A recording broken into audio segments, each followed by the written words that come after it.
Today I want to discuss with you guys I'm Not Scared. I'm the Girl by Courtney Summers. I read this book last year, shortly after it came out, and did a small review in my end of the year wrap up, but I kind of wanted to dive even deeper. This is the book that inspired the topic of this video, but I will be touching on a few different books. This book follows a girl named Georgia. It opens with Georgia finding a dead body in the woods. Well, on the side of the road, sort of a country road that leads to this fancy resort called Aspera. And this resort is like a getaway for super rich people, basically.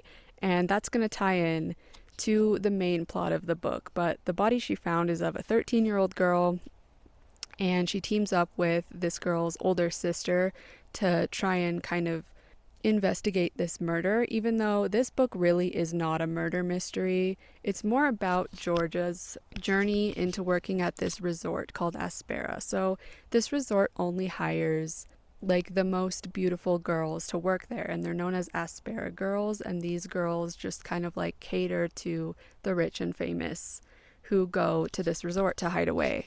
And of course, there's way more to this resort than naive Georgia can even realize at first. There's a reason why they hire only the prettiest girls. I've seen some reviews saying that this book is too dark for young adults, and others just raising the question, is it too dark for young adults?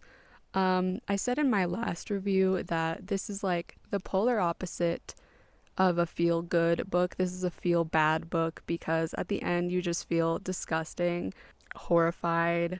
This book deals with sexual assault and grooming, and some people say that it contains scenes that are just too graphic to be marketed to teenagers. What I'm seeing a pattern of is this author, Courtney Summers, also wrote Sadie, which from what I can tell is very well liked by a lot of people, and I'm seeing a lot of people say that they like Sadie better than this book. And I think that's because even though Sadie deals with dark topics as well, I think that that book makes people feel more satisfied, because I feel like how to write a book that makes people feel satisfied is having the bad guys get what's coming to them. And Sadie is about this whole revenge plot, basically, that Sadie has against her sister's killer, and there's a very satisfying feel when you finish that book, whereas this one is not like that, which doesn't make it a bad book in my opinion. It just makes it different, though a part of me does wish that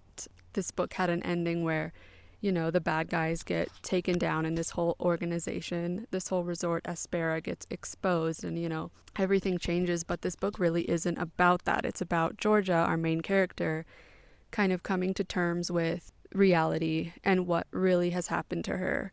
So my personal experience reading as a teen, I was definitely able to read some pretty dark stuff. There's a lot of young adult novels out there that deal with dark topics, and I discovered a lot of them as a teen. And if you think about this book, I'm the Girl by Courtney Summers, the main character is 16, and I read this as an adult, obviously, and a lot of the disgust comes from knowing that this girl is 16 and being like, oh my god, this is happening to a 16-year-old. That's what really like makes it so devastating. And when you are that age, if you're reading it, it might not be as horrifying as a read, if that makes sense, because if you're reading this as a 16-year-old, you don't realize like what a child the main character is. But also I think it's important to bring up a book like this can be helpful for victims of abuse. It's important for people to see themselves and their stories written in fiction. So one of my favorite books as a teen was called Scars by Cheryl Rainfield. I read all of this author's books as a teen, but this one I read multiple times. I probably read it like 4 times. I really, really like this book. Let me read you the summary of it. Kendra hasn't felt safe since she began to recall devastating memories of childhood sexual abuse, especially because she can't remember the most important detail, her abuser's identity. At 15, Kendra believes someone is always watching her, leaving menacing messages only she understands. To relieve pressure, Kendra cuts. Aside from her brilliantly expressive artwork, it's her only way of coping. Since her own mother is too self-absorbed to hear her cries for help, Kendra finds support in others, including Megan, the classmate who may be more than a friend. But the truth about Kendra's abuse is just waiting to explode with startling consequences. So obviously, this book deals with very dark topics. It never occurred to me when I was that age that it was too dark or like too much for me to read. And I actually didn't know this until today when I did research on this book just to remind myself like what exactly the summary was. But this book actually got banned in several schools in the South. Part of that probably has to do with the fact that this is a queer romance, or it's not a romance book, but there is like a queer romance involved. But also on Cheryl Rainfield's website, there is some examples of it being banned for being like too graphic. Cheryl Rainfield says that she wrote Scars because although she loved books growing up, she never saw enough of her own experiences reflected back to her in books. So she wrote the books that she would have loved to have as a child. Sometimes people need dark books. If they don't have other resources or people to talk to, fiction can really help people get through some things. Let me read this directly from her website. She says, "No book should be banned. It goes against the freedom to read and is censorship. Banning books causes harm. Kids and teens need to see themselves in books to know they're not alone, especially traumatized and marginalized teens. Books can save lives. If you don't like a book, you have the right to keep your kid from reading it, but not all the other kids and teens who need it." And I couldn't agree more. I think she said that perfectly. All in all, I don't think that any book like this shouldn't be written or shouldn't be marketed to young adults. It is pretty wild to imagine like a young adult markets to what, like 13 to 17, or is it like 13 to 19? I forget, but it's pretty wild to imagine like a 13-year-old reading, especially I'm the Girl by Courtney Summers.